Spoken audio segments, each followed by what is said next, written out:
Sean todos bienvenidos a Puntos de Vista. Estamos con el doctor Enrique Gómez Martínez, sobrino del dirigente conservador Álvaro Gómez Hurtado, quien fue vilmente asesinado y este próximo 2 de noviembre ya cumplirá 25 años de ese hecho.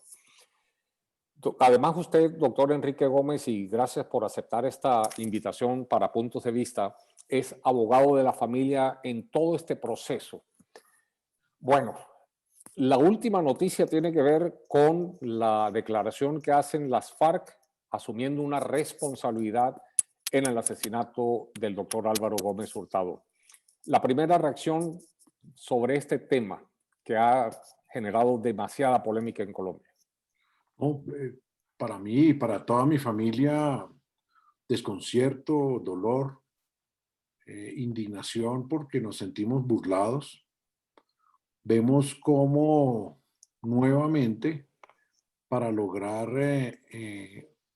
la impunidad frente a sus propias culpas, Ernesto Samper y los demás miembros de su corte, de lo que antes llamaba Álvaro del régimen, se han organizado para abusar, manipular la institucionalidad de los acuerdos de paz alcanzados con las FARC para limpiarle a Ernesto Samper la cara en relación con lo que es un crimen de Estado cometido bajo su presidencia, como lo fue el de Álvaro Gómez.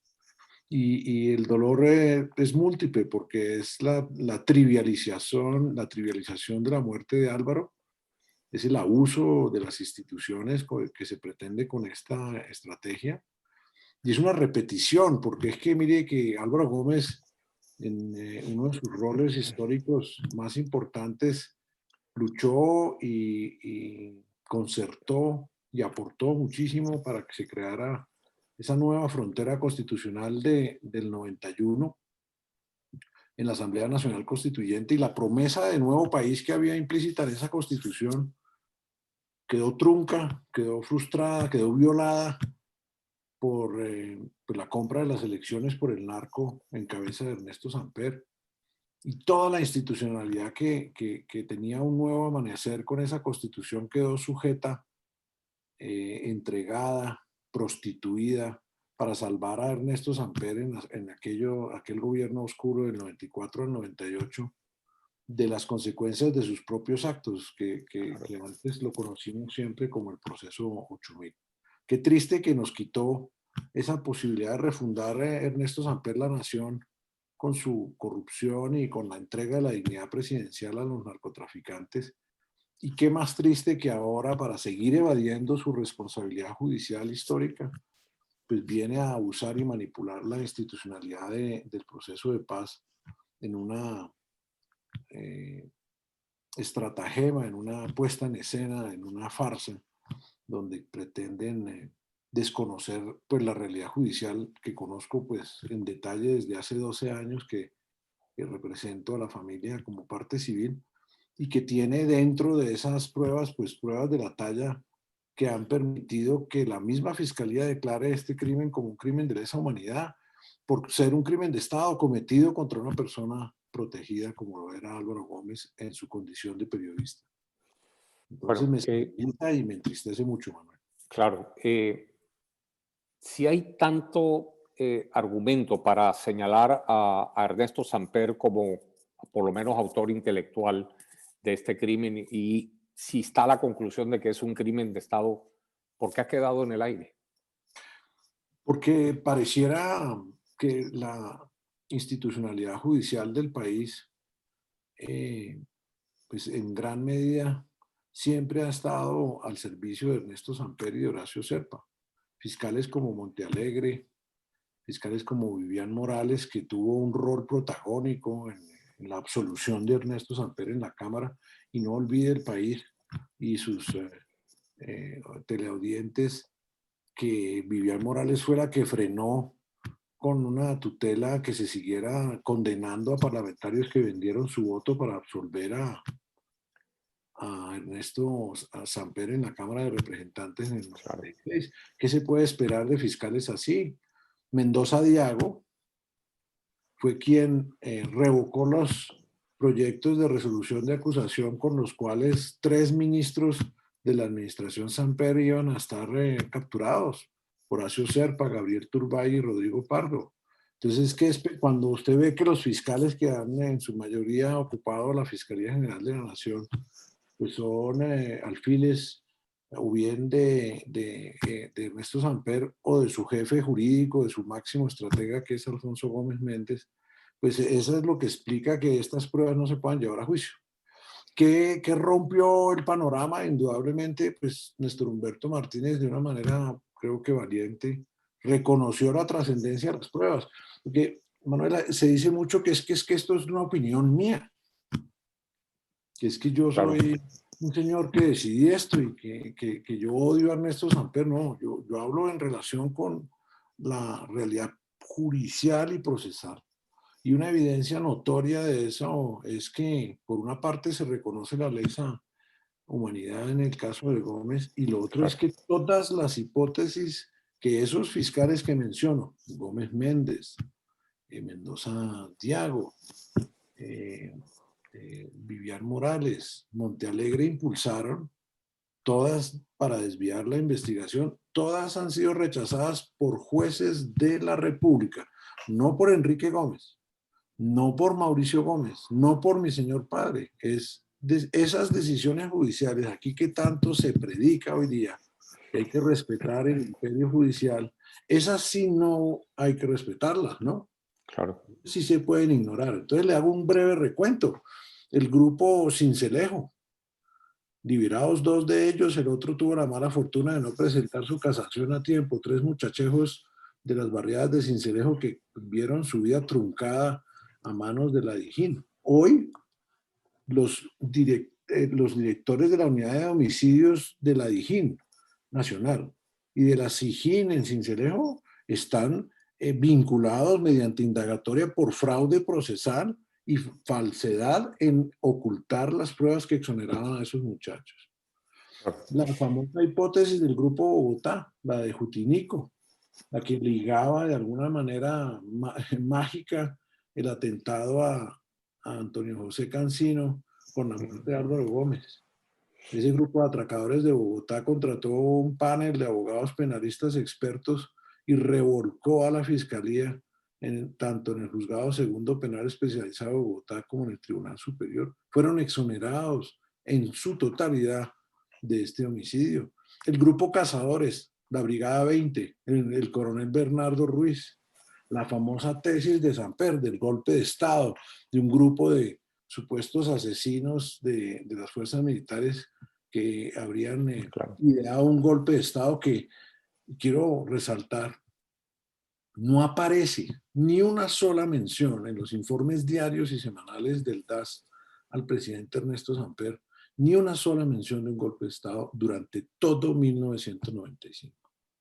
Y esa hipótesis ya, y la teoría y la compulsa de copias por golpe de Estado, fue cerrada por la misma fiscalía. O sea, no hubo golpe de Estado, y el Tribunal Superior de Bogotá, cuando exoneró a Bernardo Ruiz y a los hermanos Berrío, dijo, y cito, esto todo es un montaje de la fiscalía.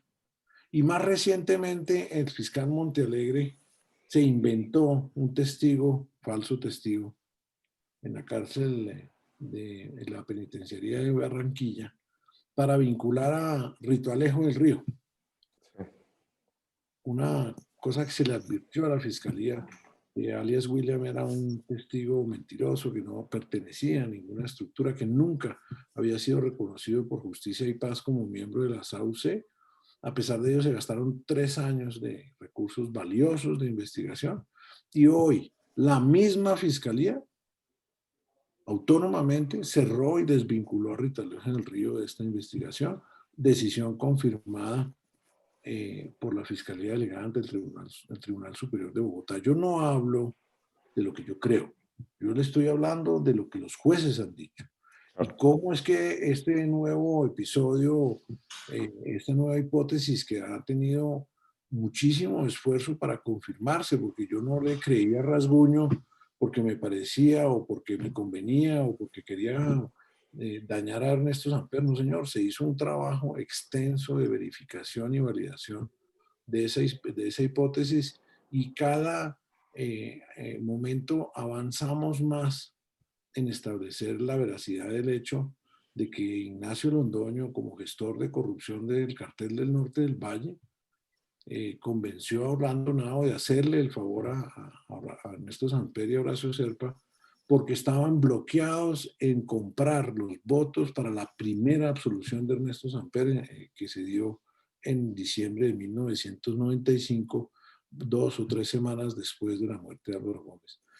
Que Orlando Nao aceptó eso a cambio de los mejores términos posibles en su sometimiento y en el sometimiento de su bandola. Y se verificó, se cumplió con la condición de asesinar a Gómez, y en efecto el país recuerda cómo Nacho Londoño tramitó el sometimiento de alias El Alacrán, de Chupeta, de alias El Químico, que eran los lugartenientes más importantes de Orlando Henao, y que se sometieron para tener control de los patios respectivos en la Modelo, y finalmente el gran capo, el mismo hombre del overol, se sometió y murió asesinado por el Tullido Herrera en la cárcel Modelo. Entonces, ¿por qué no llegamos? Pues porque ahí se mantiene el crimen de Estado. El crimen de Estado no es solo su ejecutoria, sino su encubrimiento. Claro. ¿Alguna esperanza con la actual fiscalía?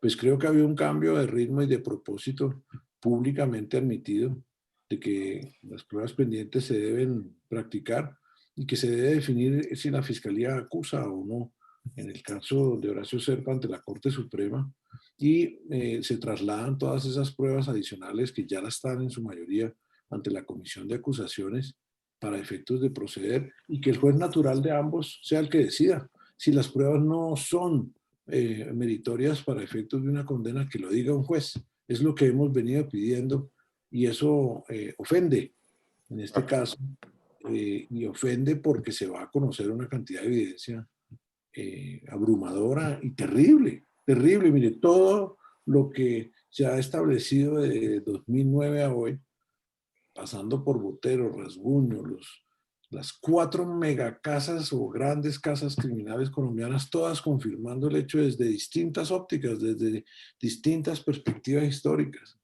Y nos quedan algunos testimonios que sin duda han movido a los amigos de Samper, a la FARC y a este grupo de magistrados íntimos de Ernesto Samper, como la misma doctora Linares, su exabogado en esta causa, Yesid Reyes, que es magistrado de la JEP, a actuar rápidamente porque el fiscal Barbosa desea cumplir un decreto de una prueba del 2012. Está pendiente la declaración de Miguel Rodríguez Urcuela, la declaración de Guillermo Palomari y de Fernando Henao, entre otros, que van a ser demoledoras. Entonces es urgente, hay que correr para sacar la investigación de la fiscalía y no practicar estas pruebas. Y hay que hacer con todo lo demás que se ha recopilado, pues enterrarlo en algún archivo de la JEP.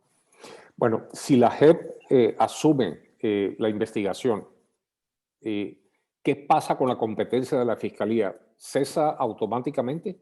¿Jurídicamente qué pasa? Pues el fuero preferente que Juan Manuel Santos diseñó para la JEP, pues tiene rango constitucional. Por ende, pues predomina en principio sobre cualquier otro fuero competencial de cualquier autoridad judicial en Colombia.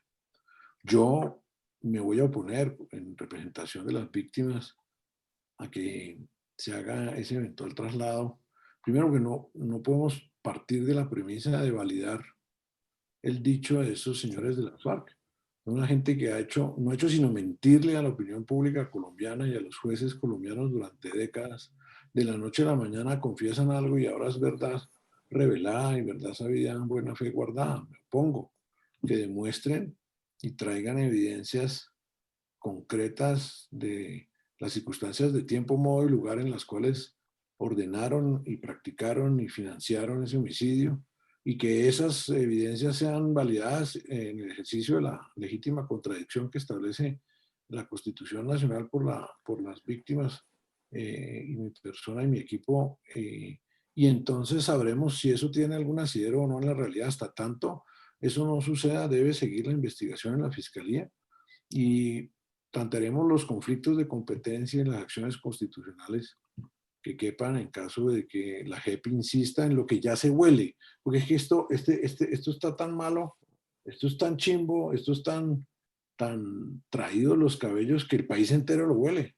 La comunidad periodística guarda prudente silencio por una, no sé, una mal lograda imparcialidad, pero todo el país sabe que esto es un montaje. Yo aspiro y espero que la JEP guarde la poca credibilidad que hoy le queda frente a la nación colombiana y abra un proceso de análisis probatorio de fondo.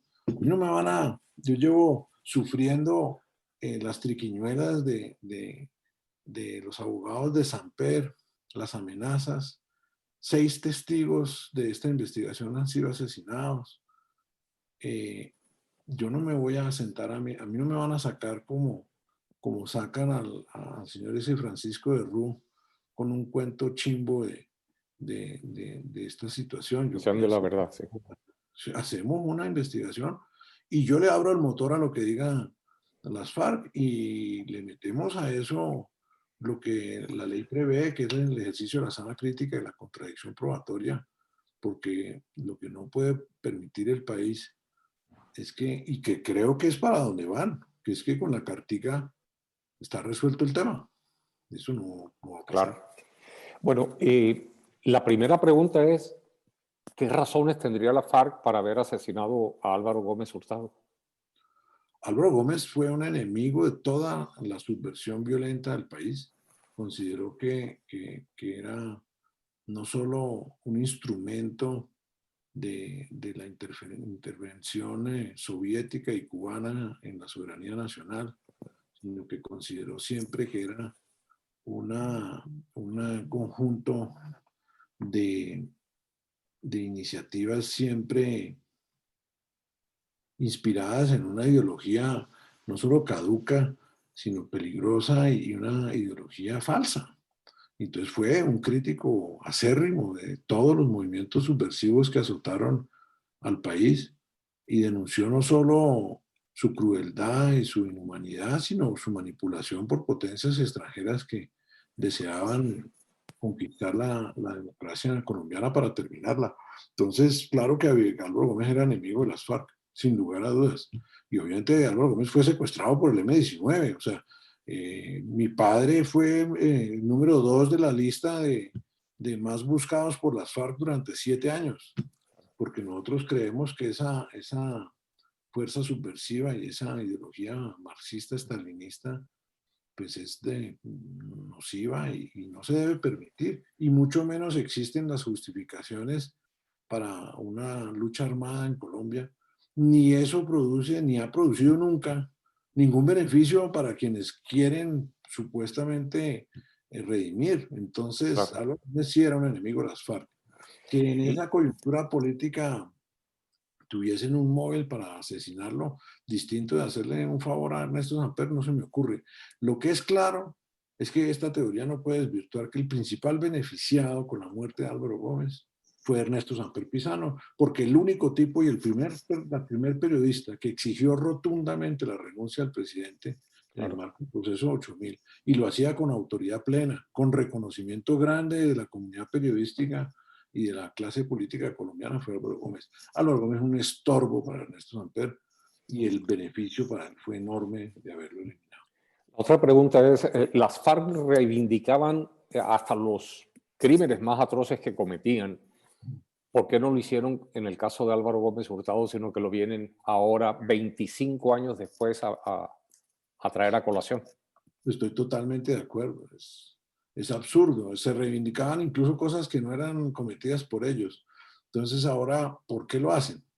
Lo hacen por una razón primera, y es que con esta cortina de humo sí han logrado distraer a la opinión pública en relación con su falta de cumplimiento de los acuerdos respecto de delitos gravísimos y terroríficos cometidos de manera sistemática por el mando y por la soldadesca de las FARC, como el abuso sistemático sexual de menores, el reclutamiento forzado, las prácticas inhumanas de secuestro, etc. Entonces, lo primero que han logrado es liberar la tensión evidente a nivel político e institucional de que los señores habían incumplido los acuerdos y se burlaban de todas las víctimas y se burlaban de toda la sociedad. Lo segundo es pues que les queda el jefazo don Ernesto, el patrón, debiéndoles el favor, que no es poca cosa, que no es asunto de poca monta, porque Ernesto Samper sigue teniendo un enorme poder en todos los ámbitos de la vida pública colombiana y como tal pues es conveniente para unas personas que se han hecho a punta de chantaje y secuestro, pues siguen haciéndolo. Entonces tienen ahora en su poder el futuro de Samper, como en su momento recuerda la nación, los gringos tenían a Samper en sus manos, Sí. porque precisamente por lo corrupto que fue, por haber entregado el país a los narcos y haber comprado su elección, pues los americanos hicieron con él todo lo que quisieron. Pues va a pasar lo mismo con las FARC, van a tener expresidente para hacer mandados. Bueno, el papel de Piedad Córdoba. Yo no he podido entender por qué tiene Piedad Córdoba que salir a anticipar la noticia de lo que iban a hacer las FARC. Todo el mundo conoce, y ella obviamente no lo oculta, esa intimidad con las FARC. Pero ¿por qué colocar a Piedad como heraldo de lo que iban a hacer después? Manuel, estaban como hacen todos los políticos del régimen cuando quieren hacer alguna desfachatez, eh, probando las aguas. Y ella es un vehículo idóneo para eso. Y entonces no solo les hace el favor de ir calentando cierto sector de la prensa y cierto sector de los neoamigos de las FARC para que estén ahí Sí. listos y sirvan de caja de resonancia a toda esta trapisonda, como diría mi padre. Y entonces, pues lo que veo es sin duda que ella además busca algo.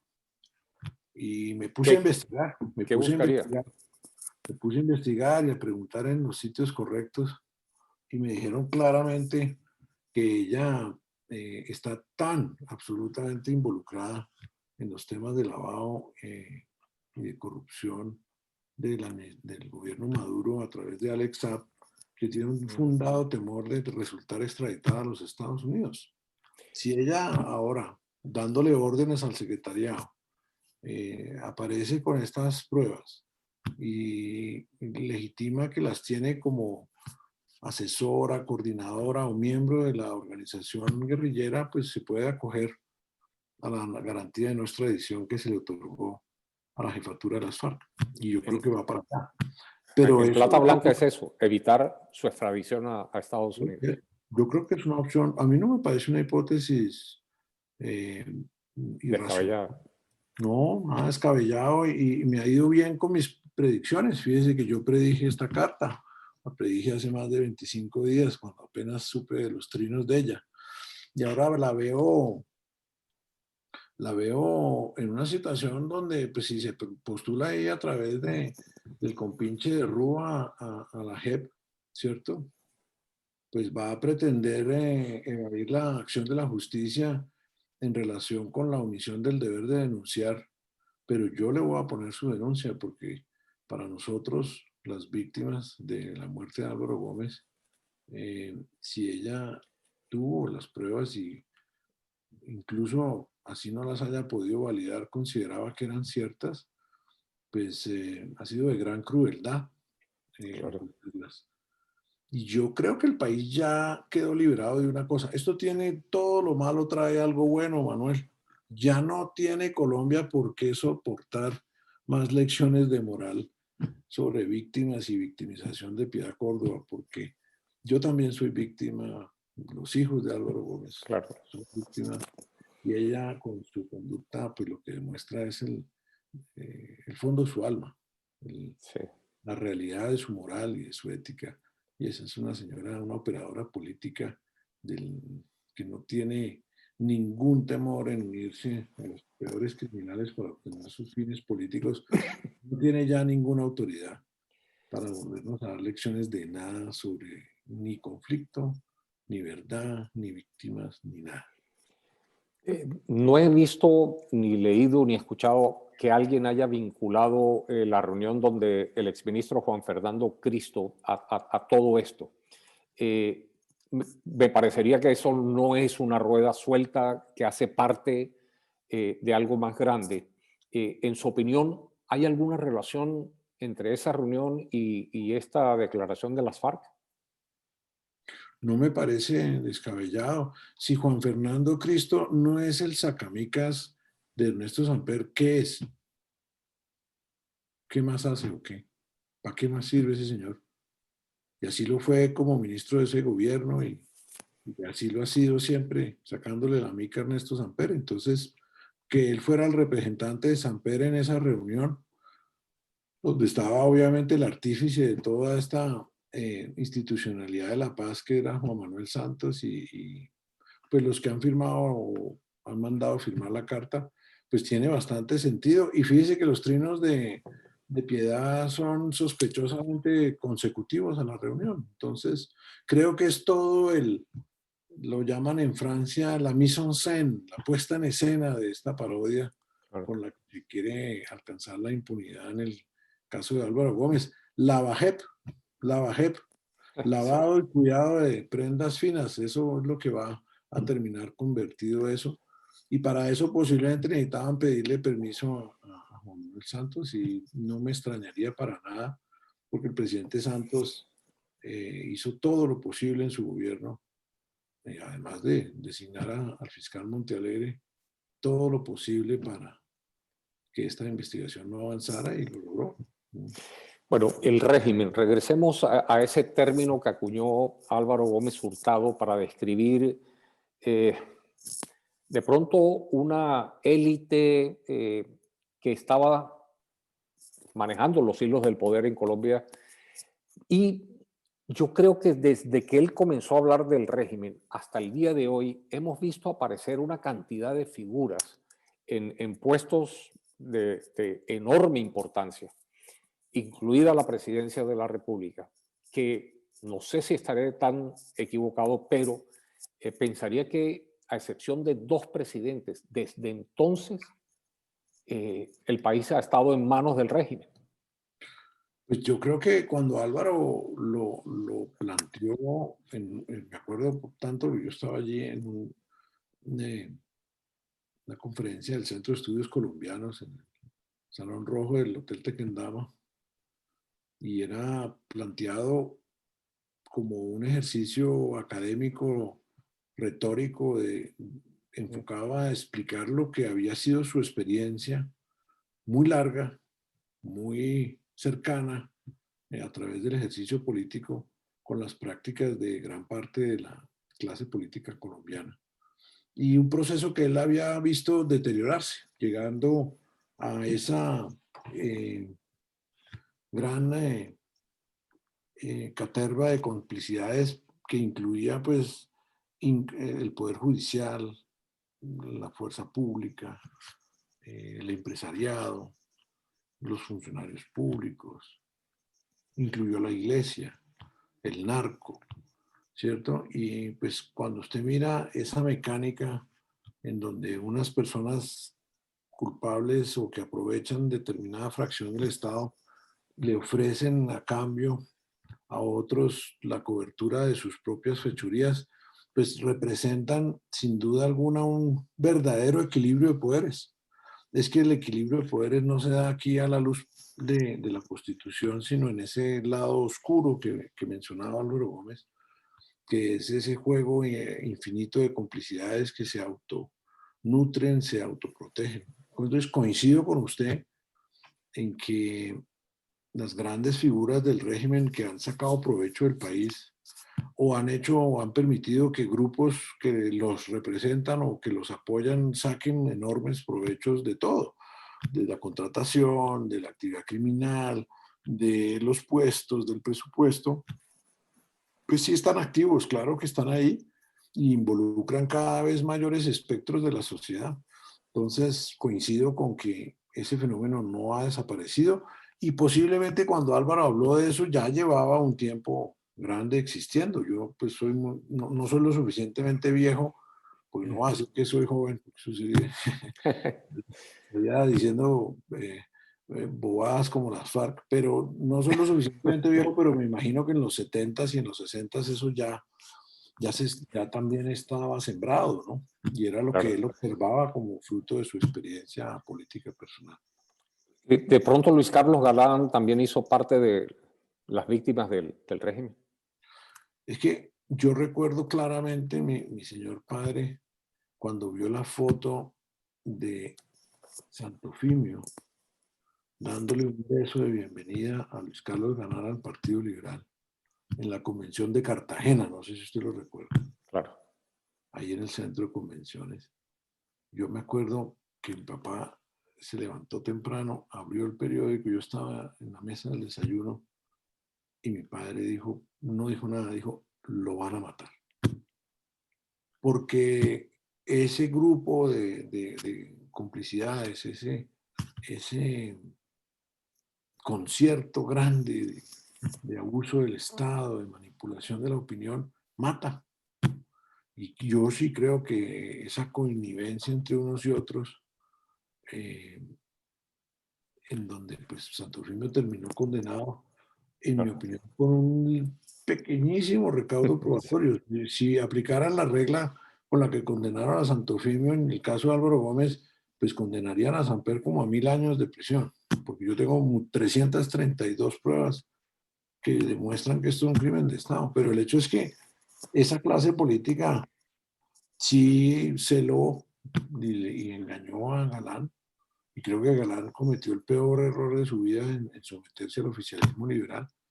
Y todos esos grupos que estaban perturbados pues por la transparencia de Galán, por ese discurso fuerte y crítico, y por la credibilidad que tenía, porque Galán no era solo discurso, también había logrado reunir un grupo de líderes diferentes, nuevos, y todo eso se fue al traste cuando el hombre, me parece de manera muy ingenua, le aceptó la candidatura al Partido Liberal.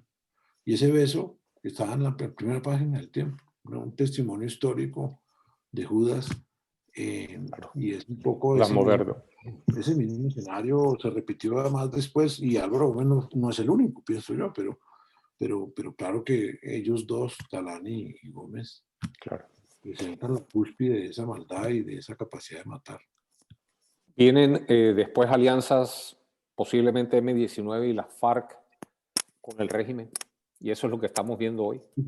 Yo lo veo clarísimo, o sea, evidentemente eh, estos actores del régimen ya se habían aliado con el narcotráfico, qué esfuerzo, qué dificultad les queda aliarse con otra estructura criminal organizada. O sea, ese curso ya lo habían hecho. ¿Y con qué fin? Pues con el fin de encontrar escenarios para mantenerse ahí, pelechando de las dádivas del Estado, protegiendo intereses criminales desde el Estado, Claro.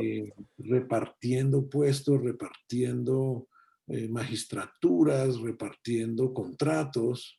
Entonces, pues esa gente no tiene límite moral alguno. Entonces, si es con las FARC, yo veía anoche a Roy Barreras reclamando la carta de las FARC como uno de los megalogros del proceso de paz, acusándonos a quienes denunciamos esa farsa de insatisfechos, de ciegos. Pero Roy es un hombre, pues es la epitomía del régimen. Claro. En todos los tumbados, en todas las cosas oscuras, siempre con el poderoso de turno para proteger sus intereses en todos los ámbitos y con cuotas burocráticas en todo el país, en todos los tribunales, en todos los hospitales, en todas las secretarías de salud de Colombia. Roy Barreras juega y mueve sus alfiles. Él no le interesa la paz, ni la nación, ni el bienestar, ni nada de eso.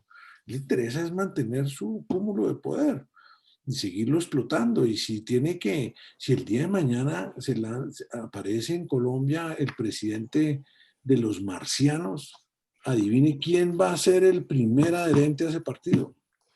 Es que no Bueno, tienen límite. Y Juan Manuel Santos también colocó un trino en ese sentido, haciendo la apología de la verdad ya ahora sí revelada y como una base para la paz. Estoy obviamente citando Sí, liberalmente, no, pero creo que se esperaba, ¿no? pues es lo mismo, es la puesta en escena. Todos van cantando en el coro, son los corifeos de esta farsa. Y obviamente que Juan Manuel, él recibió la idea del proceso de paz de Ernesto Samper. Y eso consta, está publicado así. Y Samper durante el primer año de gobierno de Santos reivindicó que fue él el que le dio la idea de que él ¿Es el presidente. Ernesto Samper el jefe del régimen o hay una figura oculta o de pronto Juan Manuel Santos, en fin, no? Yo creo que el concepto de jefaturas no aplica. Si usted lee la lógica con la que Álvaro denominaba eso, tiene toda esa lógica ¿El propia de cuerpo colegiado? sí, la cosa mafiosa, donde las alianzas son de propósito, son de coyuntura, donde las jefaturas no se necesitan, porque lo que se necesita es el propósito común de encubrir y de sostenerse en el poder. Cada quien sí con su parcela. Cuando usted los ve a ellos referirse al país, a mí me viene la imagen de esos antiguos hacendados latifundistas pues, del siglo XIX, ¿no? Ellos ven este país como su finca y se reparten los potreros, se reparten los animales y cada quien pelecha ahí mientras tengan el control. Entonces, tenerlo como jefe, no lo sé, yo creo que sí es un inspirador, sí es un operador, tiene sus meta abogados que controlan juzgados, repartos, entonces tiene a Gómez Méndez, tiene a Bejarano, ¿cierto? Muy ligados en algunos escenarios académicos, entonces ciertas universidades les caminan, ciertas órdenes Muchas. religiosas, eh, entonces todo el nexo javeriano jesuita, tienen el control de las facultades que les interesan, y en la prensa pues tienen un alcance enorme porque le dan de comer a mucho periodista y eso hace que pues van sumando amistades y tienen manera de premiar a quienes les son leales, porque ellos disfrutan del presupuesto y reparten contratos. Entonces, jefaturas, no lo sé, yo no me arrisco hasta allá, pero colegiaturas grandes y de propósito, no te voy a dar una orden, pero ven, ayúdame con esto que yo te ayudaré. Y yo creo que ese banco de favores es el que está activado en este momento. Al estilo logia, logias, Logia, mafias, en fin, mafia, claro. claro. Logia y mafia. Bueno, lo que es el caso de Álvaro Gómez Hurtado por ser un crimen de lesa humanidad, ¿hay alguna posibilidad ante la Corte Penal Internacional, habida cuenta de lo que hemos visto en Colombia durante 25 años? Yo, cuando no había logrado que la Corte Suprema me reconociera el carácter de lesa humanidad para este caso, intenté con ingenuidad juvenil en el 2014 solicitar a la Comisión Interamericana de Derechos Humanos que procediera a esa declaratoria. Presenté una demanda, creo que buena, consistente. La firmó y la coadyuvó nada menos que American University, que es la universidad líder en el tema de derechos humanos en el hemisferio occidental, y muchas otras universidades con facultades de derecho que tienen departamentos muy fuertes de derechos humanos, en Chile, en Perú, en Colombia, en otros países. Quiero contarle que hasta el día de hoy ni siquiera han admitido esa acción 6 años después. Porque para gran parte de esa burocracia washingtoniana radical de izquierda, Álvaro Gómez fue un buen muerto. Y hay que decirlo así, para una gran parte de este país y de la intelectualidad latinoamericana, la muerte de un godo, la muerte de un conservador, pues no importa. Entonces, mi ilusión sobre una intervención de la justicia penal hemisférica, en este caso, la veo muy poco. La Corte Penal Internacional la veo lejos. Aquí hay que reunir las voluntades de bien, los decentes de este país tienen que clamar por la justicia e impedir que se produzcan los efectos que busca esta farsa. Claro, en consecuencia, lo mismo las víctimas de la FARC, esa esperanza de ir a la Corte Penal Internacional también es No, gaseosa, ¿no? Muy gaseosa. le funciona bien a la izquierda, porque la izquierda tiene recursos, tiene fundaciones, tiene aliados. Uno como víctima pues tiene solo la tristeza, y la tristeza no mueve esto. Doctor Enrique Gómez, muchísimas gracias. Esperemos a ver si hay alguna posibilidad que en este país avance una investigación seria y realmente se conozca la verdad sobre muchísimas cosas, comenzando por el asesinato de Álvaro Gómez Hurtado, que el próximo 2 de noviembre cumple 25 años, algo verdaderamente inconcebible. Único. Manuel, muchas gracias por su interés y muchas gracias por el tiempo y las muy acertadas preguntas. Un saludo a todos, a toda su audiencia. Muy amable, señor. Gracias por estar en Puntos de Vista. Hasta luego.